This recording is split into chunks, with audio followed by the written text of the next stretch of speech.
Anybody? Catherine Phillips.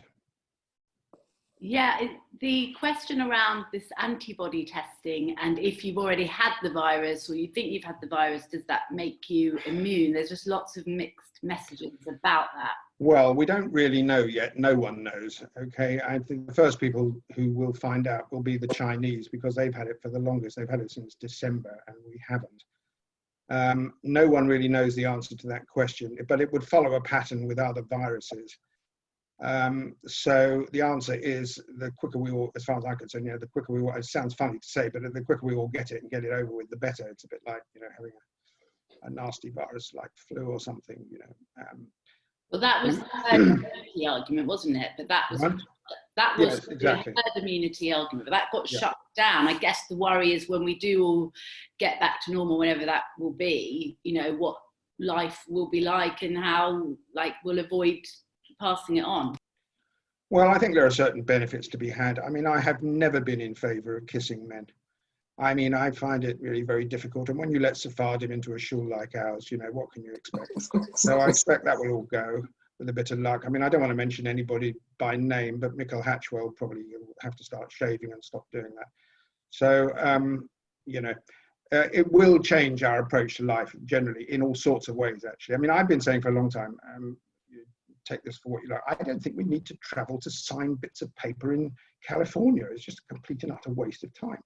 We just don't need to press the flesh, and we're proving it by not pressing the flesh. We're doing everything by remote control. And I think this is the way that things will go. I really can't see any reason why not. Be good for the planet, be good for us. We're about to prove that it can be done, because there is no other way. We cannot press the flesh at the moment. And so there will be, I can't remember quite exactly what your question was, but there will be knock-on effects from what we're doing. We are behaving quite differently.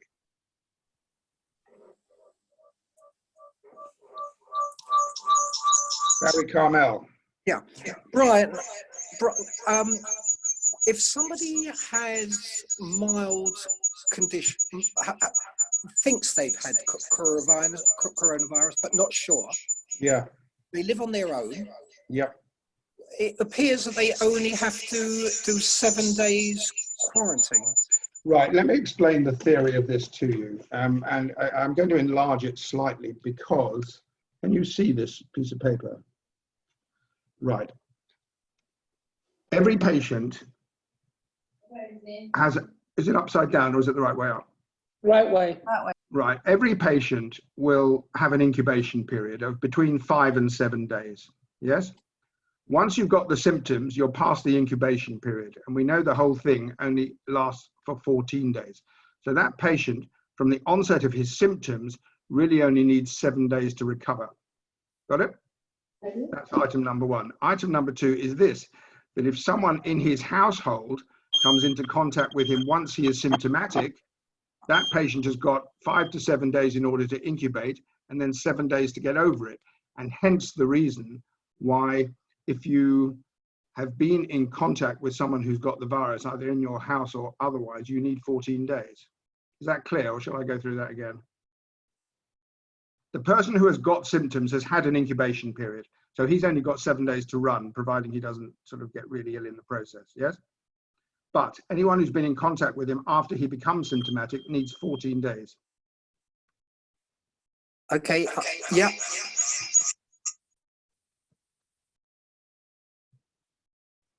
Yes, Laura.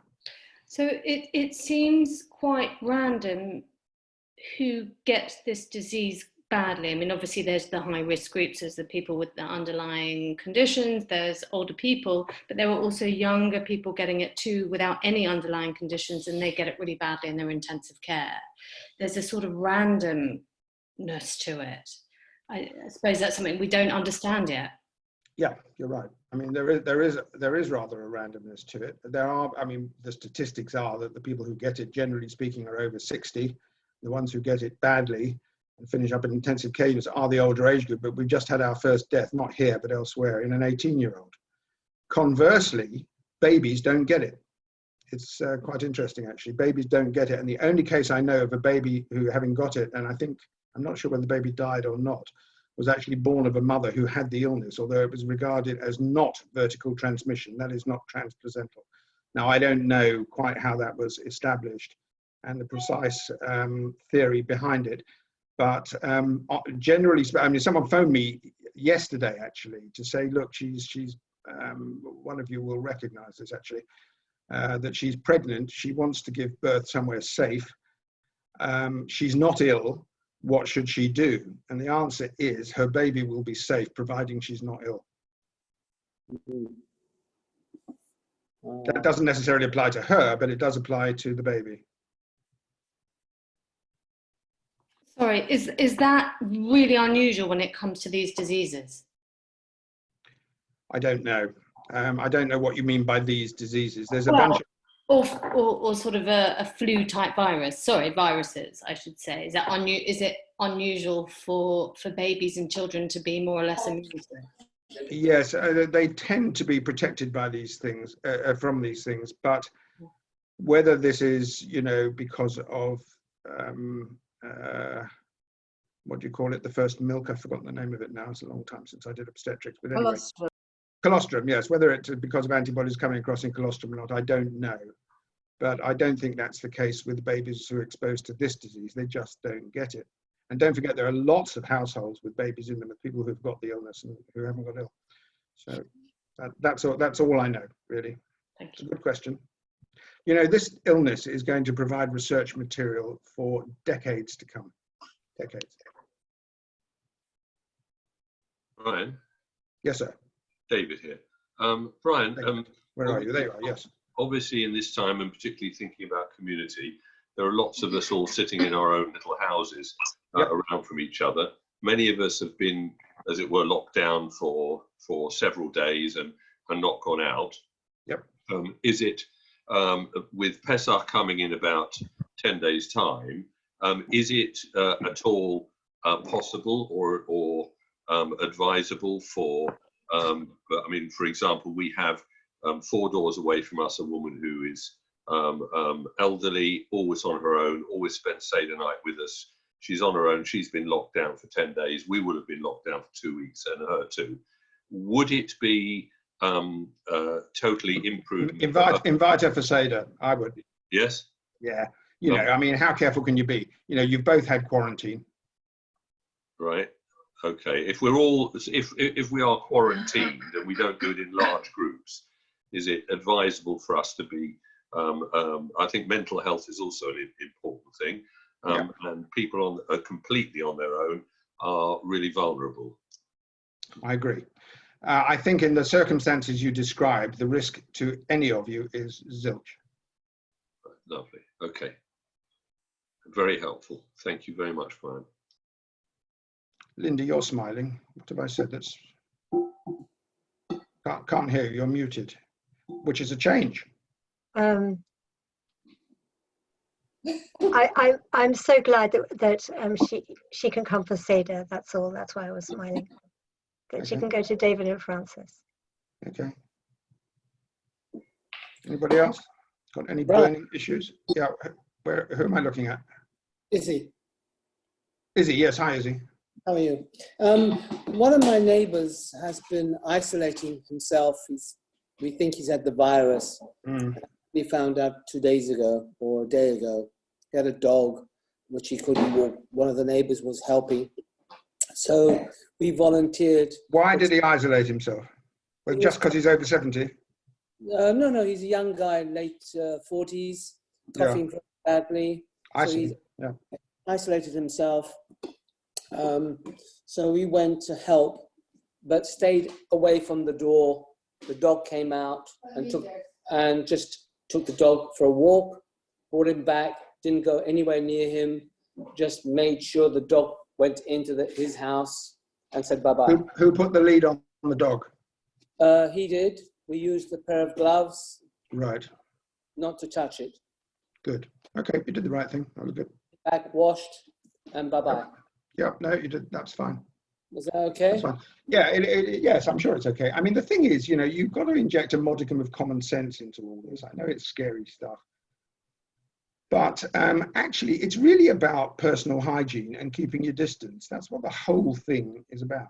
You know, at the kind of social end of things. The hospital end of things, of course, is quite different. We have different issues to I mean, when we're walking on the street, when I go for fresh air during the day, and if I'm walking on the pavement, people are coming towards me, I'll walk on the road, because sometimes some people just want to walk through you and they don't want to distance themselves. So I walk on the actual So you mean road. if the virus doesn't kill you, you'll probably be knocked down by a bus? Yes, that's a possibility, but sometimes that's safer because there's not many cars around at the moment. So thank you. Well, Brian. no, look, the chances of, if you're in the open air, of actually getting the virus blown directly into your respiratory tract are really very small. But we don't know much about this stuff at the moment. We're hoofing it, you know, we're making it up as we go along. And I think all the advice that we've received in this country has actually been first rate, actually. It's been a bit slow, to be honest, but it's been perfectly sensible advice. Thank you, and be safe and take care of you. Thank you. Like everyone else will. So just take care, Brian. Thank you very much. Mr. Memis?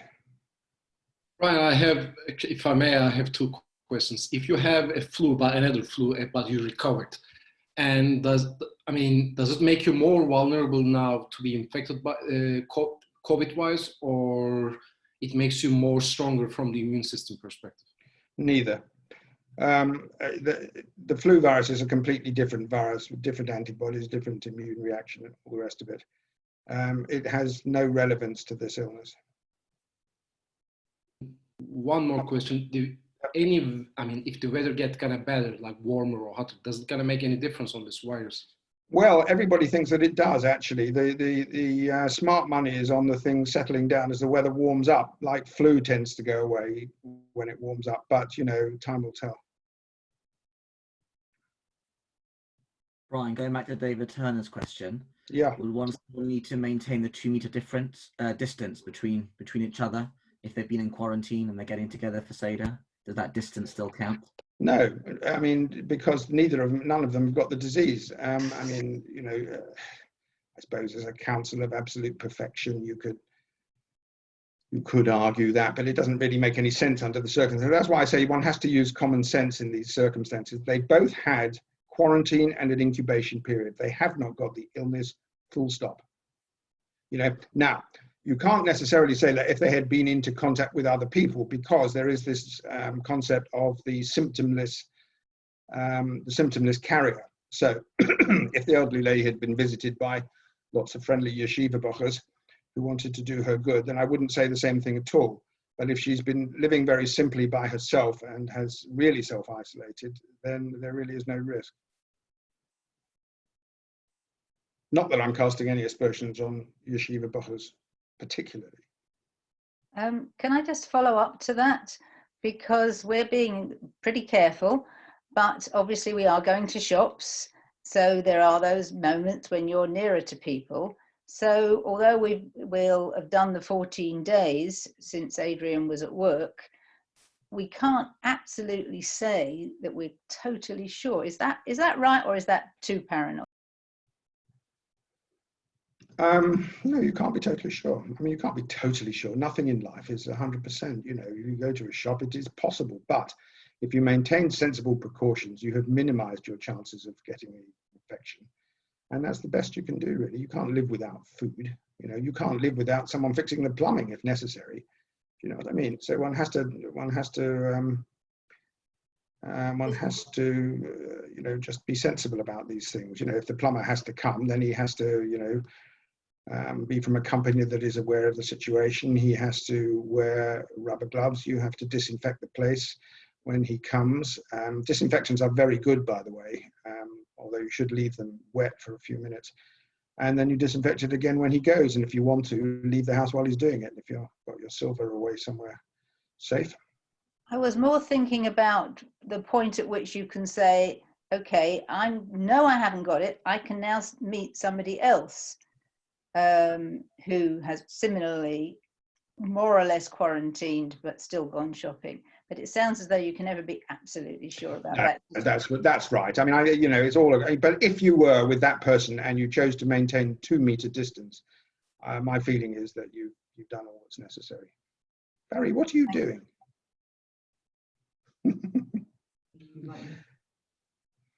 Hi, I'm Ariella. If you have it, can you get it again? Good question. Nobody knows yet. And in fact, we're waiting for the answer to that. The Chinese think that there may be a resurgence, a second wave of infection, and we don't know, Ariana.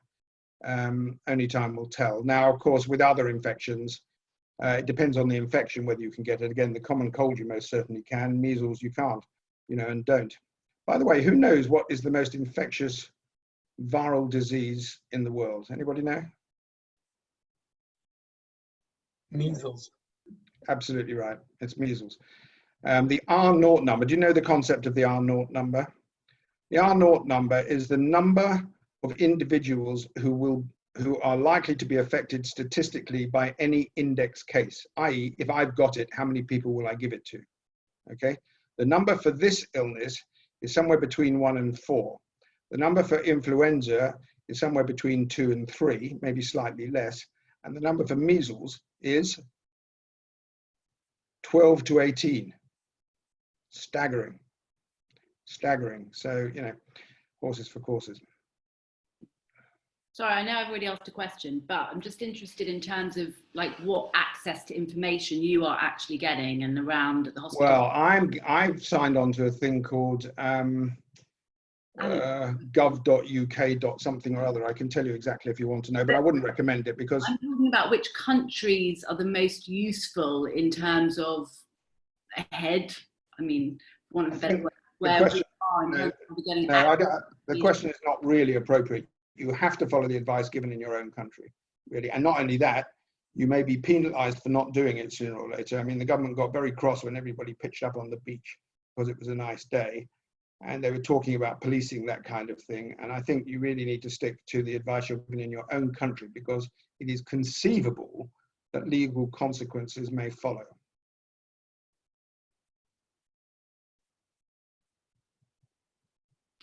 This is the best access to Brian we get. You can never access Brian otherwise. Sorry, guys. Anybody else? Got any burning questions? Yes, Laura? What about vaccines? I heard somewhere today fleetingly that it could take a year. How could they know it will take a year? Well, I'll tell you exactly how they know. The first thing is, actually, interesting enough, some of this information comes from Israel. There is a company called Mughal, which Leslie Turnberg made me aware of vicariously because there was a very, very fine Weitzman video on this. And Mughal have developed a related viral vaccine for chickens, believe it or not. I suppose if you're Jewish, that's what you do, chickens, really. But anyway, and it bears considerable similarities to this virus, but it's not just a question of developing the vaccine. You've then got to test it. You've got to make sure it's safe, and you've got to test it, and it's got to be in a reasonable number of people, and so on and so forth. Now, it's a well-beaten path. We've done it with all kinds of things, but a year is actually phenomenally fast. Some vaccines have taken 10 years to develop. And that would almost eliminate the problem entirely. Well, we don't know. I mean, no vaccine is certain. For example, although it's a bacteria, not a virus, the rates of success for TB vaccination vary in India from almost nothing to somewhere up to about 70%. I mean, it's not comparable with a virus, and I don't know what the figures for flu are, but at the point where it becomes a government program, you can bet your bottom dollar that there is very good evidence that you will reduce the incidence. So as soon as the vaccine comes out, I'm sure we'll all get it. Dinch. Ryan, when do we expect, or when they project the peak in London or in UK? Yes, there is an answer to that. I don't know it. I mean, the whole point about all these precautions is to try and delay the peak. And the reason we're trying to delay the peak is because if you don't smooth out the curve, all the cases come in at once and it completely overloads the system, which will not be able to cope. But if by these measures you can slow down the transmission of the disease, people will be getting better at the same time other people are getting ill, and then you'll be able to, kind of hotbed it, if you know what I mean. So I don't know the answer to that. What I can tell you is that it's already peaked in China. It's on the way down. This is in Wuhan. In fact, I might be able to show you the graph actually. Just hang on a sec. But it certainly has not peaked anywhere else. Let me see if I can find the picture for you. Just a sec. Photos. Even in Italy, it didn't pick yet? No. Right, here we go. Now, I don't know how well you can see this. The blue is China, and the yellow is pretty much everywhere else. So it's already peaked in China and is on the way down, but it has not peaked in Europe. Okay? Now, I don't know when it will peak, but it hasn't yet. Brian, they seem to have got control of it. There was very interesting numbers that just came out of Italy and Germany today that showed some kind of flattening for the 2 days. Some kind of what? Flattening for the last 2 days in both Germany and Italy. But don't you have I mean, another Israeli made the interesting suggestion that one of the reasons that China has got it under control is that their people do what they're told or else, whereas Israelis don't. And so if they're told to stay at home, you know, and all the rest of it, they actually do it. Whereas Israelis go to the park, if you know what I mean, because they're nudniks and no better than everybody else. And it's the same with us. This is what happened this weekend here in England. Everybody just ignored the advice and went to the park. So the peak, I think, may be in some way related to the social mores, the social behavior of the particular country in which the virus is prevalent at a particular point in history, if you see what I mean. You know, it may depend on our behavior a bit, and the quicker we behave like the Chinese, the better, really. That's why you really should be following the government advice, because they figured this out. These are not stupid people, okay, and they are trying to get this under control. Anybody? Sorry, me again. Okay. So what I'm understanding is that there's basically an inevitability of most of us getting this, and they're just trying to stagger it. I wouldn't put it quite so high as an inevitability, but the answer to the question is yes. Generally speaking, it will become more prevalent. Don't forget this. You're looking at fatalities. Now look, I've forgotten how many billion people there are in the world, but today there are 350,000 cases only in the world, okay? And there are only 15,000 deaths in the world. So when you put it in proportion, these are actually quite small numbers. And although, you know, we all know people who are going to die, and I've just admitted someone who is almost certain to, because we haven't got a drug yet, which is any good despite what Donald Trump says. I've lost my thread of thought now. You're talking about inevitability. Yes, inevitability. That's right. Yeah. It's not inevitable that we get it, because it's not inevitable that you get flu. You know, but there is a higher chance that that more people will get it, and we will therefore have herd immunity. One quick question, Brian, about testing. Yeah. You think it'll be available to everybody? Yeah, it will, but it isn't yet. It will eventually, for sure. And do you actually test? Because someone said it's really quite a horrible procedure. No, not at all. It's just a simple blood test. There is a rapid test which certain companies are offering, but it's not terribly reliable, and we're certainly not recommending it. They've got to be laboratory-based tests. But at the moment, the situation we're in here, for example, at this hospital, is that we don't test anybody who we don't think has got the disease. It's largely clinical at the moment, and that's simply because we haven't got enough tests to go around. Furthermore, the test that we use only has a 60 to 70% pickup. So a negative test doesn't mean that you haven't got the disease. Capiche? So that means that we're going largely on clinical judgment at the moment. The tests will get better. and they will become more available. And I think we're up to making something like 25,000 a day here at the moment. But don't forget, this whole thing's only been going for 3 weeks. I mean, I think the speed with which things have actually happened, medically speaking, and by the pharmaceutical companies, has been absolutely remarkable. Really. I'm filled with admiration. And do you think this malaria tablet, which everyone's talking about, do you think it's a remedy or? Well, there's a big question, and people have been driving me with sugar. My private patients have been phoning me up all weekend about this, and this, I'm afraid, is Donald Trump at his very worst. There is a small-scale study of about 36 patients in Italy, where they found, and it was an open-label study. It wasn't blinded. This is a very difficult thing to blind ethically, because I'll have to explain that to you another time as to why. But anyway, where people seem to recover better having taken hydroxychloroquine, some of them in association with azithromycin. So people have been phoning me up all weekend, and I've been getting a bit shirty with them because, there hasn't been a large-scale clinical trial to suggest that it worked. But you may say, are we going to do people any harm? And very serious people at my own hospital and other hospitals have been talking about using it on a compassionate basis when people are seriously ill and not doing well. Should we just give it to them anyway? It's a view that we have been discouraged from doing thus far. I can't tell you exactly the rationale for it, but also we'll very quickly run out of as much as we've got for the moment. The drug is easily available, but it's probably not all that widely available. But we've known about it for years, and we use it for things like lupus, and I use it for sarcoidosis sometimes, and chloroquine, of course, itself is an anti-malarial, and there's buckets of that in the world. But the prevailing scientific view is that there is no clear-cut case for using it yet.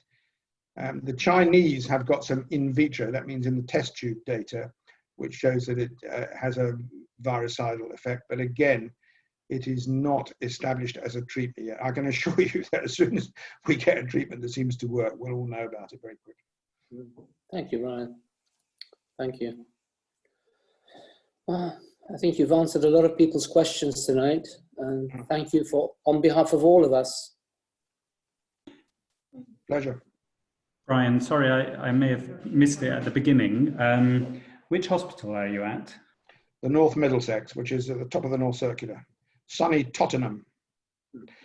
Why do you ask? No, just because you're saying you're at hospital. And do you split the patients when they come in into A&E? It's to those that are... Yes, they're triaged. Yeah, absolutely. Yeah. All right, well, perhaps we should call it a day. I can see a lot more names of people on the screen, but I can't see the people, so I don't know what's happening. But there you go. Anything else, or shall we call it a day? Again, thank you, Brian. Ellie, you're the boss. Again, Brian, thank you very much for everything, and to you and your colleagues all there on the firing line.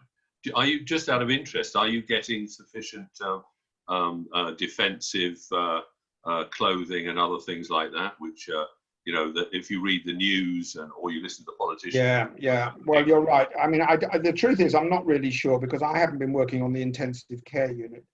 That's where the real problems are. I mean, I do bronchoscopies, which is looking down into the trachea and the airways with a telescope, and that is what's known as an AGP, an aerosol generating procedure, i.e. you do it, the patient coughs, generates an aerosol, and therefore you are at higher risk if you believe that patient has the virus. So, I mean, if you believe that, you shouldn't be doing it in the first place, and we don't.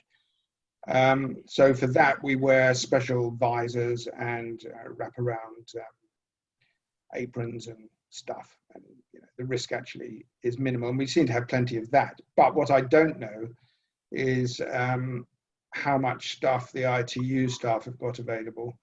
And the other problem is that we are running out of respirators, although apparently all the car manufacturers have started to make them on government request. And I fantasize that there'll be a pecking order for, you know, those made by Mercedes and those made by JCB, which will be a bit clunky.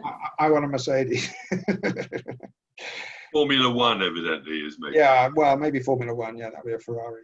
Clarence. Anybody else? Huge thanks to you.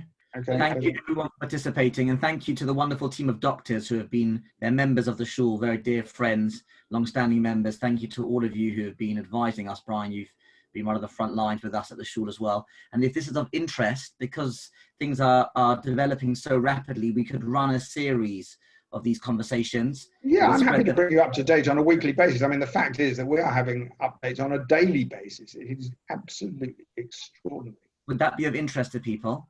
Yes. I think, Ellie, you know, bearing in mind the fact that Pesach is coming, and as I said before about people's isolation, understanding how isolated people in different circumstances need to be would be very, very helpful, because there are going to be people who are going to be stupid about it, but there are also going to be people who want to be responsible. And if they can understand that actually they can be responsible if they're doing it with other responsible people, could be something that could make Pesach that marginally that little bit better for people. So I would say that nearer the time to forward that debate would be helpful. Yeah, we could do that. I mean, I think, you know, by tomorrow morning, when you've all forgotten what I've said, anybody can email me if they want to. And guess what? This has been recorded and will be available with your permission line and everyone else on our website. How embarrassing! Right, I get to see myself. We'll have a check and edit, etc. Take the best bits and make it available to those who can join us live. We'll just edit you out of it, Brian. Well, yes, well, exactly. I mean, I do frequently get mistaken for a film star, actually, but it turns out that it's Danny DeVito, so I'm not entirely. So anyway, we have a picture at home of our Benjamin and Deborah at 6'5" with Danny DeVito standing in the middle of them, and it does look somewhat ridiculous. But you would be marginally higher than him. I think so. Yeah, Marilyn and I ran into him in India. Funnily enough, he was doing what, the same. He hit your knees, did he? What? He hit your knee, hit you in the crutch. No, he really is microscopic. Actually, he's a funny little bloke.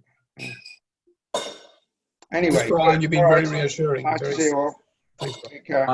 Thank you, everyone. Have a lovely evening. Thank you very much for organising. Thank you. Nice to see you all. See you. Take care. Thank you, Brian. Bye-bye.